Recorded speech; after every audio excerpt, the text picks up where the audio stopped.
ایک پیاری بات میں بتاؤں, سب ساتھ میں دو, ساتھ دوگے نا, میرا ساتھ دوگے نا انشاءاللہ. آپ کو معلوم ہے کہ ہمارے نبی صلی اللہ علیہ وسلم کی ولادت ہوئی, یعنی ہمارے نبی پیدا ہوئے, اور آپ کے ابا تو نہیں تھے, یتیم تھے آپ, تو ماں بی بی آمینہ, ساتھ میں بولو ماں کا نام.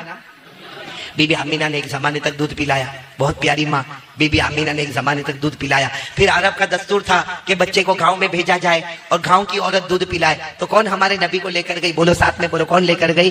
دائی حلیمہ لے کر گئی, حضرت حلیمہ رضی اللہ تعالی عنہا لے کر گئی. اور وہ بہت دور قبیلے میں رہتی تھی, قبیلہ بنو سعد, ان کے قبیلے کا نام تھا قبیلہ بنو سعد, اس قبیلے میں رہتی تھی. میرے پیاروں, آپ کو سچ بتا رہا ہوں میرے پیاروں, تھوڑی دیر کے لیے آپ بھی سوچو کہ حلیمہ نے دودھ پلایا ہمارے نبی کو. اللہ کی قسم ہمارے نبی سے بڑھ کر کوئی نبی نہیں تھا. حضرت حلیمہ نے بچپن میں دودھ پیتے وقت میں دودھ پلایا. جب وہ وقت آتا ہے کہ کل حلیمہ کو یہ بچہ واپس ماں کو دینا ہے, ماں کو نے بھی, وہ زمانہ موبائل کا نہیں تھا, بس ایک وقت ہوتا تھا کہ اس وقت میں صبح میں بچہ واپس ماں کو دے دیا جائے. اے میرے پیاروں, وہ آخری رات لکھا ہے, آخری رات جب حلیمہ کو معلوم ہے کل یہ بچہ میرے کو دے دینا ہے, آج آخری رات یہ بچہ میرے پاس ہے, بتاؤ حلیمہ کتنا روئی ہوگی. حلیمہ کے بارے میں لکھا, وہ بار بار پوری رات جاگی ہے اور ہمارے نبی کے پاس بیٹھی ہے, دودھ پلاتی رہی اور روتی رہی, کل یہ بچہ چلا جائے گا, کل یہ بچہ چلا جائے گا. اور حلیمہ فرماتی ہے یہ بچے کی وجہ سے ہمارا حال کیا تھا. حضرت حلیمہ فرماتی ہے میری سہیلیاں جو ہمارے گاؤں کی عورتیں تھی, وہ آ کر کہتی تھی حلیمہ بہت پیسہ ہے نا تیرے پاس, حلیمہ بہت پیسہ ہے نا تیرے پاس. تو حلیمہ کہتی نا میرے پاس کوئی پیسہ نہیں ہے. کہا نا حلیمہ تیرے پاس بہت پیسہ ہے, کیونکہ رات ہوتی ہے تو ہم سب لوگ ہمارے گھر میں بتی بجھا دیتے ہیں, وہ تیل ہوتا تھا تیل اور اوپر بتی ہوتی تھی. کہا رات میں ہم سب لوگ بتی بجھا دیتے ہیں کیونکہ رات بھر تیل جلے گا, پیسہ کہاں سے آئے گا, لیکن ہم رات کو بھی دیکھتے تیرے گھر کی طرف تو تیرے گھر میں اجالا اجالا, تو تیرے گھر میں تیل بہت زیادہ ہے, بتی بہت زیادہ ہے. تو حلیمہ کہتی تھی, رو کر کہتی تھی میرے پیدا کرنے والے کی قسم کوئی تیل نہیں, کوئی بتی نہیں, جب سے محمد آئے ہیں 24 گھنٹے میرے گھر میں اجالا ہی اجالا نظر آتا ہے.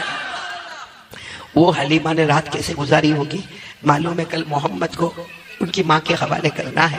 پوری رات حلیمہ روئی. اچھا وہ گھڑی آ گئی کہ جب حضرت حلیمہ لے کر گئی اور پہاڑ کے کنارے, مکے کے پہاڑ کے کنارے آمینہ کھڑی ہوئی ہے, بی بی آمینہ, یہاں سے حلیمہ آتی ہے.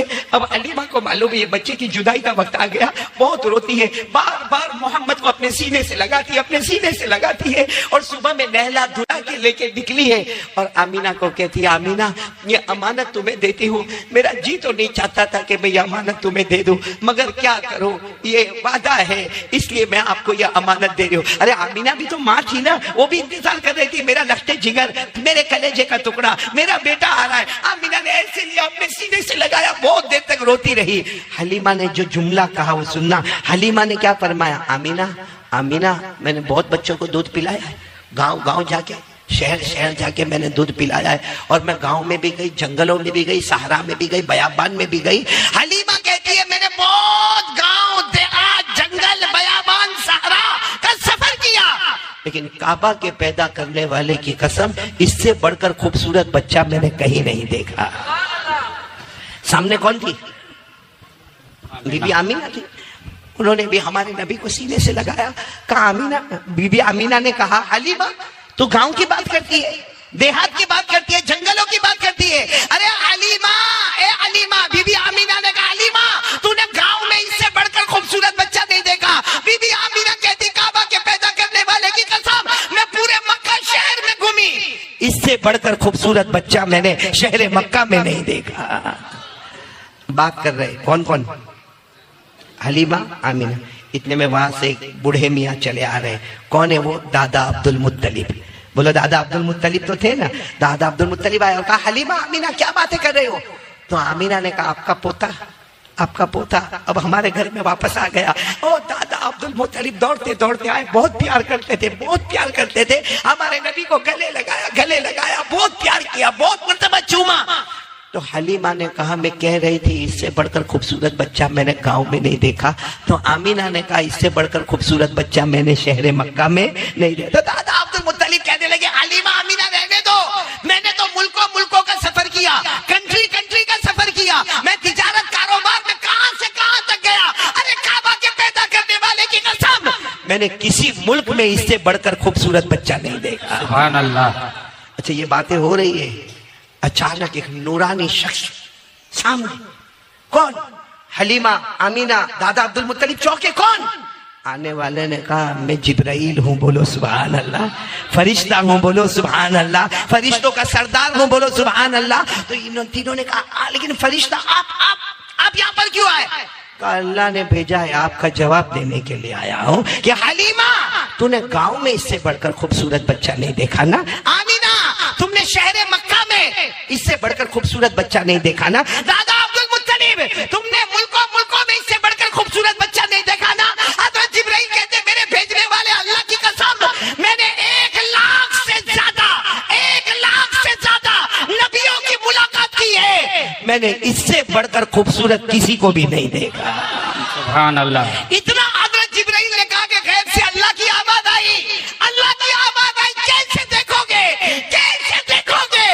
میں نے اس سے بڑھ کر خوبصورت کسی کو پیدا ہی نہیں کیا ہے، کیسے دیکھو گے؟ میں نے اس سے بڑھ کر خوبصورت کسی کو پیدا ہی نہیں۔ میرے دوستو ہمارے نبی بہت خوبصورت تھے۔ آپ کو معلوم ہے ایک وقت آتا ہے بچہ 1 سال 1.5 سال کا ہو جاتا ہے، 2 سال کا ہو جاتا ہے، اب اس کو کھلونے کی ضرورت پڑتی ہے۔ کس کی ضرورت پڑتی ہے؟ آپ نے دیکھا ہوگا ہمارے گھر میں بچے ہوتے ہیں، کھلونے لائے جاتے ہیں۔ ایک رات ہمارے نبی وہی 1.5-2 سال کی عمر، ہمارے نبی سو رہے ہیں، آمینہ بیٹھی ہوئی، آمینہ کون؟ امی، والدہ، اور ہمارے نبی تو یتیم تھے۔ ارے بولو ہمارے نبی، اللہ نے فرمایا الم یجدک یتیما فآوی ووجدک ضالا فہدی ووجدک عائلا فاغنی۔ اللہ تبارک و تعالیٰ فرماتے میرے مصطفیٰ ہم نے آپ کو یتیم پیدا کیا۔ تو ہمارے نبی 1.5-2 سال کی عمر، اور آمینہ وہاں بیٹھی ہے، اور آمینہ رو کر کیا کہتی معلوم؟ محمد، حالانکہ وہ 1.5-2 سال کا بچہ، لیکن آمینہ کہتی محمد تیرا ابا نہیں نا، تیرا ابا ہوتے تو کھلونا لے کے آتے، تیرا ابا نہیں نا، تو یتیم ہے، میں بیوہ ہوں، اس لیے ابا نہیں تو کھلونا لانے والا کوئی نہیں۔ اور بی بی آمینہ اپنا کپڑے سے اپنے آنسوؤں کو صاف کرتے ہوئے کہتی ہے میں گئی تھی بازار میں، مٹی کے کھلونے بھی تھے، لکڑے کے کھلونے بھی تھے، مگر میرے پاس پیسہ نہیں تھا، میں نے جو قیمت دیکھی تو میں واپس مڑ کے آ گئی، بچہ میرے کو معاف کر دینا، تیرا ابا نہیں، میں بیوہ ہوں، میرے پاس پیسہ نہیں، میں نہ مٹی کا کھلونا لا سکتی، نہ کوئی اور کھلونا لے کے تمہارے پاس آ سکتی۔ یہ کہہ کر بی بی آمینہ کچھ بات کرتے کرتے ایسے آسمان کی طرف دیکھا تو بی بی آمینہ چونک گئی، آسمان کی طرف دیکھا، چاند جو ہے نا، چاند آگے کی طرف جا رہا ہے، بولو کہاں جا رہا ہے؟ تو بی بی آمینہ نے سوچا بھائی آپ لوگوں نے بھی جدو پور میں چاند تو دیکھا ہوگا، لیکن چاند کو چلتا ہوا دیکھا، چاند آگے کی طرف، تو بی بی آمینہ دیکھتی پھر تھوڑی دیر میں چاند ادھر چلا گیا، حیران ہو گئے کہ چاند کو کیا ہوا ہے، پھر دیکھے تو چاند چلتا ادھر آ گیا، بی بی آمینہ حیران ہو گئے کہ چاند کو کیا ہو گیا، ایک تو ابھی تک رو رہی تھی، آسمان کی طرف دیکھا تو کہا یہ کیا ہو رہا ہے، کچھ ہو رہا ہے، چاند آج چل رہا ہے۔ پھر بی بی آمینہ نے محمد کی طرف دیکھا کہ ہمارے نبی کی انگلی مبارک ایسی ہے، یوں اشارہ کرتے ہیں تو چاند ادھر چلا جاتا ہے، یوں اشارہ کرتے ہیں تو چاند ادھر چلا جاتا ہے، یوں اشارہ کرتے تو چاند ادھر چلا جاتا۔ تو بی بی آمینہ کہتی مجھے ایسا لگا کہ غیب سے آواز آئی یہ مصطفیٰ ہے، یہ میرا ہے، اس کو مٹی کے کھلونے کی ضرورت نہیں ہے، یہ زمین پر رہے گا، آسمان پر حکومت کرتا رہے گا۔